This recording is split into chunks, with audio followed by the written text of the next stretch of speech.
জাতিসংঘ সাধারণ অধিবেশনে রাতে বাংলায় ভাষণ দেবেন অধ্যাপক ইউনূস। সরকারের অগ্রগতি ও নির্বাচন প্রস্তুতি সহ নানা বিষয় তুলে ধরবেন।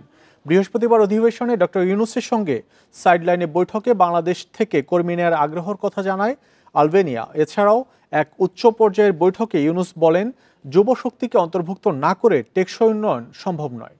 বান্ডেল থাকলে প্রতি সেনমানিতে টাকা বাঁচবে। বিকাশ সেনমানি বান্ডেল কিনে জিতুন প্রতি লেনদেনে। জাতিসংঘ সাধারণ পরিষদের ৮০তম অধিবেশনে অংশ নিতে নিউ ইয়র্কে আছেন প্রধান উপদেষ্টা অধ্যাপক মোহাম্মদ ইউনূস। বৃহস্পতিবার কয়েকটি আলোচনায় অংশ নেওয়ার পাশাপাশি বিশ্ব নেতাদের সঙ্গে বৈঠক করেন।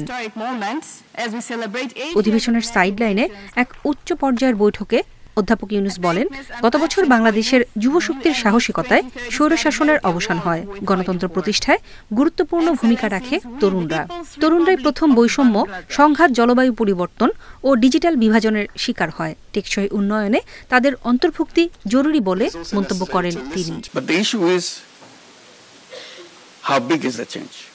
যুবকদের অন্তর্ভুক্তি ছাড়া টেকসই বৈশ্বিক অগ্রগতি সম্ভব নয়।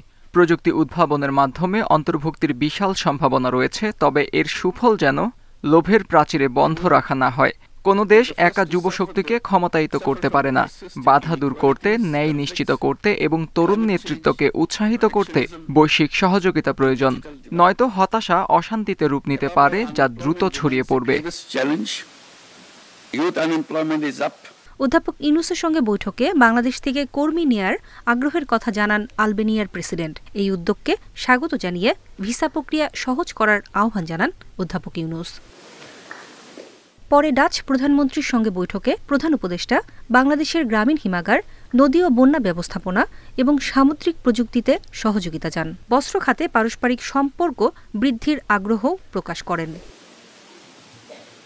বৃহস্পতিবার রাতে জাতিসংঘ বাংলাদেশ স্থায়ী মিশনের আয়োজনে এক উচ্চ পর্যায়ের নৈশভোজের আয়োজন করা হয়। এতে অংশ নেন কূটনীতিক, জাতিসংঘ কর্মকর্তা সহ রাজনৈতিক দলের শীর্ষ নেতারা। এ সময় তারা শ্রম সংস্কার ও পোশাক শিল্পে টেকসই প্রবৃদ্ধির অঙ্গীকার করেন। নূরে জান্নাত, ইন্ডিপেন্ডেন্ট নিউজ।